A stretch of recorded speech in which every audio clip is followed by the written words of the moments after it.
Hi friends, good morning. ಇವತ್ತು ಯುಗಾದಿ ಹಬ್ಬ. ಆ, ಇವತ್ತು ನಾವು ಏನೇನು ಮಾಡ್ತೀವಿ, ಹಬ್ಬಕ್ಕೆ ಒಬ್ಬಟ್ಟು ಮಾಡಬೇಕು ಅಂತ ಅಂದ್ಕೊಂಡಿದ್ದೀವಿ. ಸೊ ಎಲ್ಲರಿಗೂ ಯುಗಾದಿ ಹಬ್ಬದ ಹಾರ್ದಿಕ ಶುಭಾಶಯಗಳು. Happy Ugadi everybody. ಸೊ ಬನ್ನಿ ಹೋಳಿಗೆ ಮಾಡೋಣ. ಹಂಗೆ ಅನ್ನ ಸಾಂಬಾರು ಏನೇನು ಇವತ್ತು ಹಬ್ಬದ ಸ್ಪೆಷಲ್ ಏನೇನು ಮಾಡ್ತೀವಿ ಅಂತ ತೋರಿಸ್ತೀವಿ. ಬನ್ನಿ ಬನ್ನಿ. ಸೊ ಇಲ್ಲಿ ಎಲ್ಲ ಪೂಜೆ ಸಾಮಾನನ್ನ ಆಲ್ರೆಡಿ ನಾನು ಕ್ಲೀನ್ ಮಾಡಿ ಇಟ್ಟಿದ್ದೀನಿ. ದೇವ್ರ ಮನೆಯೂ ಕೂಡ ಇನ್ನೂ ಏನು ಡೆಕೋರೇಷನ್ ಅಂದರೆ ಪೂಜೆ ಮಾಡೋದಕ್ಕೆ ಏನೂ ರೆಡಿ ಮಾಡ್ಕೊಂಡಿಲ್ಲ.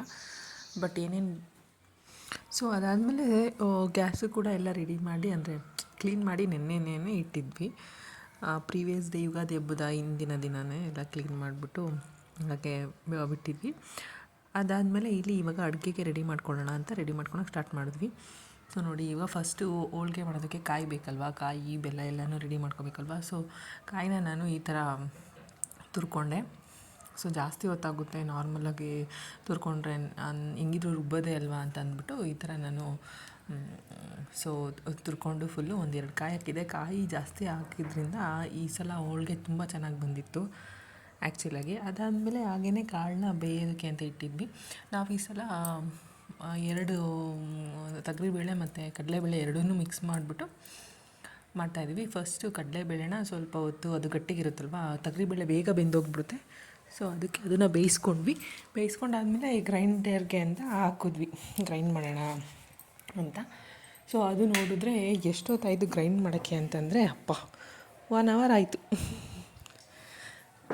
ಅಂದರೆ ತುಂಬ ಟೈಮ್ ತೊಗೊಳುತ್ತೆ, ಯಾಕೆ ಅಂತ ಗೊತ್ತಿಲ್ಲ ಗ್ರೈಂಡ್ ಮಾಡಬೇಕಾದ್ರೆ. ಅದಾದಮೇಲೆ ಹಾಗೆ ಸಾಂಬಾರು ರೆಡಿ ಮಾಡ್ತಾಯಿದ್ವಿ. ಇಲ್ಲಿ ನಾವು ಇವಾಗ ಮಾಡ್ತಾಯಿರೋದು ಕಾಳು ಪಲ್ಯ. ಸಾಂಬಾರನ್ನ ಅಂದರೆ ಒಬ್ಬಟ್ಟಿನ ಕಾಳು ಬೇಯಿಸಿರೋವಂತಹ ನೀರಿರುತ್ತಲ್ವ, ಒಬ್ಬಟ್ಟಿನ ಕಾಳಿಂದು ರಸ ಬಂದಿರುತ್ತಲ್ವ, ಸೊ ಅದರಿಂದಲೇ ಮಾಡಿದ್ವಿ. ಸೊ ಅದಾದಮೇಲೆ ಹೋಳಿಗೆನ ತಟ್ಟೋದಕ್ಕೆ ರೆಡಿ ಮಾಡ್ಕೋತಾಯಿದ್ದೀವಿ ನಾನು ನನ್ನ ತಂಗಿ. ನೋಡ್ಬೋದು, ನಮಗೆ ಆ ಕ್ಯಾಮ್ರಾನ ಫಿಕ್ಸ್ ಮಾಡೋಕ್ಕೆ ಪ್ಲೇಸೇ ಸಿಗ್ತಾಯಿಲ್ಲ, ಅಂದರೆ ಎಲ್ಲಿಡೋದು ಏನು ಅಂತ. ಇಲ್ಲಿ ಹೂರ್ಣ ರೆಡಿ ಆಯಿತು. ಈಗ ಕಣ್ಕಬೇಕಲ್ವ, ನಾವು ಕಣ್ಕನ ನನ್ನ ತಂಗಿನೇ ರಾತ್ರಿಯೇ ಮಿಕ್ಸ್ ಮಾಡಿ ಕಲಿಸ್ಬಿಟ್ಟು ಇಟ್ಟಿದ್ಲು. ಸೊ ಒಂದಿನ ರಾತ್ರಿ ಅಂದರೆ ಬೆಳಗ್ಗೆ ಮಾಡ್ತೀವಿ ಅಂದರೆ ನೈಟೇ ಕಲಿಸ್ಬಿಟ್ಟಿಟ್ರೆ ತುಂಬ ಚೆನ್ನಾಗಿ ನೆಂದಿರುತ್ತೆ. ಹಾಗೆಯೇ ನಾವು ಎಷ್ಟೇ ಎಕ್ಸ್ಪ್ಯಾಂಡ್ ಮಾಡಿದ್ರು ಅಂದರೆ ಅದನ್ನ ನೀಟಾಗಿ ತಟ್ಬೋದು, ಮತ್ತು ಒಬ್ಬಟ್ಟು ಒಂದು ಅರಿಯೋದು ಇಲ್ಲ, ತುಂಬ ಚೆನ್ನಾಗಿ ಬರುತ್ತೆ. ಸೊ ಆದ್ದರಿಂದ ನಾವು ಯಾವಾಗಾದ್ರೂ ಬೆಳಗ್ಗೆನೇ ಹಬ್ಬ ಮಾಡ್ತೀವಿ ಅಂತಂದರೆ ನೈಟೇ ಅದನ್ನು ಕಲಿಸ್ಬಿಟ್ಟಿಟ್ಟಿರ್ತೀವಿ ಕಣ್ಕನ. ನಾವು ಕಣ್ಕ ಅಂತೀವಿ. ಸ್ವಲ್ಪ ಉಪ್ಪು ಮತ್ತು ಸ್ವಲ್ಪ ಅರಿಶಿನ ಹಾಕ್ಬಿಟ್ಟು ಅದಕ್ಕೆ ಎಷ್ಟು ಬೇಕಷ್ಟು ನೀರು ಸೇರಿಸಿ ಎಣ್ಣೆ ಹಾಕ್ಬಿಟ್ಟು ಹಾಗೆ ಕಣ್ಕನ ಕಲಸಿಟ್ಟಿದ್ವಿ. ಏನೋ ನನ್ನ ತಂಗಿ ತುಂಬ ಚೆನ್ನಾಗಿ ಕಣ್ಕನ ಕಲಸ್ಬಿಟ್ಟಿಟ್ಟಿರ್ತಾಳೆ. ಸೊ ಅಲ್ಲಿ ನೋಡ್ತಿರ್ಬೋದು ನೀವು, ತುಂಬ ಚೆನ್ನಾಗಿ ಕಣ್ಕ ಬಾಕ್ಸಲ್ಲಿ ಎತ್ತಿಟ್ಟಿದ್ವಿ. ನಮ್ಮ 3 ಜನ ಇರೋದ್ರಿಂದ ನಮ್ಗೆ ಅಷ್ಟು ಜಾಸ್ತಿ ಬೇಕಾಗಲ್ಲ. ಸೊ ತುಂಬ ಚೆನ್ನಾಗಿ ಅದು ನೆಂದಿತ್ತು. ಸೊ ಹಾಗೆ ನಾನು ಅವಳು ಮಾತಾಡಿಕೊಂಡು ಹೋಳ್ಗೆ ಮಾಡೋಣ, ಒಂದೆರಡು ಫೋಟೋ ತೆಕ್ಕೊಡು ಅಂತಂದ್ಲು ಅವಳು. ಸೊ ಒಂದೆರಡು ಫೋಟೋನ ತೊಗೋತಾಯಿದ್ದೀವಿ ಇಲ್ಲಿ ಹಾಗೇ.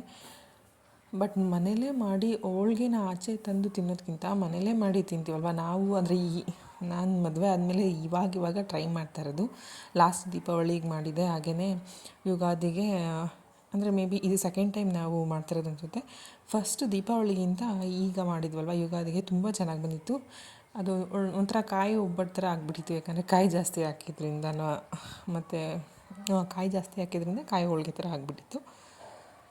ಸೊ ಇಲ್ಲಿ ಅವಳು ನನಗೆ ಇನ್ಸ್ಟಾಗ್ರಾಮ್ಗೆ ಒಂದು ಫೋಟೋ ಅಪ್ಲೋಡ್ ಮಾಡೋದಕ್ಕೆ ಮತ್ತು ವೀಡಿಯೋ ಮಾಡೋದಕ್ಕೆ ಬೇಕನ್ನೋದಕ್ಕೆ ತೆಗಿತಾ ಇದ್ದೀನಿ ಇವಾಗ. ಹಾಗೆ ಮಧ್ಯಾಹ್ನ ಅಂದರೆ ಎಲ್ಲ ರೆಡಿ ಮಾಡಿಕೊಂಡು ಊಟ ಮಾಡಿ ಎಲ್ಲ ರೆಡಿ ಆಯಿತು. ಪೂಜೆ ಕೂಡ ಮಾಡಿದ್ವಿ, ಅದನ್ನು ಇನ್ನೂ ರೆಕಾರ್ಡ್ ಮಾಡಲಿಲ್ಲ. ಸೊ ಯಾಕಂದರೆ ನಮಗೆ ಈ ಕೆಲಸ ಮಾಡೋ ಅಷ್ಟರಲ್ಲೇ ಫುಲ್ಲು ಟಯರ್ಡಾಗಿ ಹೋಗಿದ್ವಿ, ಅಡುಗೆ ಮನೆ ಕ್ಲೀನ್ ಮಾಡೋದು ಅದೆಲ್ಲ ಸೇರಿ. ಸೊ ಅದಾದಮೇಲೆ ನಮ್ಮ ದಿವ್ಯನೇ ಎಲ್ಲ ಫುಲ್ಲು ದೇವ್ರ ಪೂಜೆಗೆಲ್ಲ ರೆಡಿ ಮಾಡಿಕೊಟ್ಲು. ಹಾಗೆ ನಮ್ಮ ಮನೆಯವರು ಪೂಜೆ ಮಾಡಿದ್ರು, ಊಟ ಮಾಡಿದ್ವಿ. ಆಮೇಲೆ ನಮ್ಮ ಮನೆಯವ್ರಿಗೆ ಆಫ್ಟರ್ನೂನು ಅವತ್ತು ವರ್ಕ್ ಇತ್ತು, ಅಂದರೆ US ಬೇಸ್ಡ್ ಕಂಪ್ನಿ ಆಗಿರೋದ್ರಿಂದ ಲೀವ್ ಇರೋಲ್ಲ ನಾರ್ಮಲಾಗಿ ಇರಬೇಕು ಅಂತಂದರೆ ಯಾವುದೇ ಇಂಡಿಯನ್ ಹಾಲಿಡೇಸ್ಗೂ. ಸೊ ಹಾಗಾಗಿ ಅವರು ಬಾಕ್ಸ್ಗೆಲ್ಲ ರೆಡಿ ಮಾಡಿ ಕೊಟ್ವಿ. ಸೊ ಇಷ್ಟಾಗಿತ್ತು ನಮ್ಮ ಯುಗಾದಿ ಹಬ್ಬದ ವ್ಲಾಗ್ ಆಗಲಿ ಅಥವಾ ಯುಗಾದಿ ಸೆಲೆಬ್ರೇಷನ್ ಆಗಲಿ. ನೀವು ಯಾವ ಥರ ಸೆಲೆಬ್ರೇಟ್ ಮಾಡಿದ್ರಿ ಅಂತ ಕಮೆಂಟ್ ಸೆಕ್ಷನಲ್ಲಿ ತಿಳಿಸಿ. ಸೊ ಇಲ್ಲಿ ಫುಲ್ ಏನು ವ್ಲಾಗ್ ಥರ ಮಾಡಲಿಲ್ಲ. ಸೊ ನಾನು ಸೈಡಲ್ಲಿ ಇಟ್ಬಿಟ್ಟಿದ್ದೆ ನಾನು ಕ್ಯಾಮ್ರಾನ, ಸೊ ಅದು ರೆಕಾರ್ಡ್ ಆಗ್ತಾ ಹೋಗ್ತಾಯಿತ್ತು.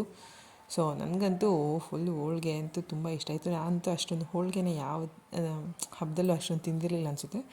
ಸೊ ತುಂಬ ಚೆನ್ನಾಗಿದ್ದರಿಂದ ತುಂಬ ಜಾಸ್ತಿ ತಿಂದ್ಕೊಂಡ್ವಿ. ಅದನ್ನ ನಾನು ತೋರಿಸಿಲ್ಲ, ಅಂದರೆ ಇಲ್ಲಿ ವಿಡಿಯೋ ರೆಕಾರ್ಡ್ ಮಾಡಿಲ್ಲ. ಸೊ ಅಷ್ಟಾಯಿತು.